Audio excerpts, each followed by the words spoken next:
Hello, this is Preethy, your AAA tutor from Phoenix Financial Training. These are my last words before you go into your exam.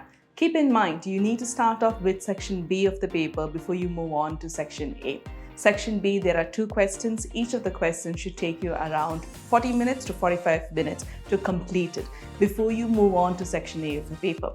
Section A, which is question number 1, should take you around 1.5 hours to complete it by the time you'll be done with your exam.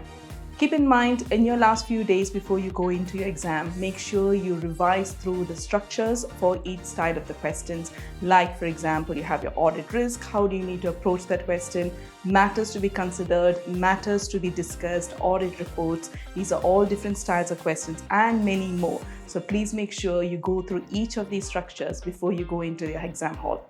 Revise your accounting standards, very, very important. Make sure you do attempt at least one of every style questions before you go into your exam hall. So like, for example, mark and kind of highlight and make sure which question you're going to do. There would be around 10 questions for the topics, like 1 question on audit risk, business risk combination with audit procedures, matters to be discussed with matters to be considered, audit reports, other assurance engagements, quality questions. So make sure you're doing a range of these questions so you remember in terms of how you need to approach each of the questions before you go into the exam hall. Make sure you read your summary sheets. That's your go-to document and your book that you need to keep revising through as you approach towards the exam.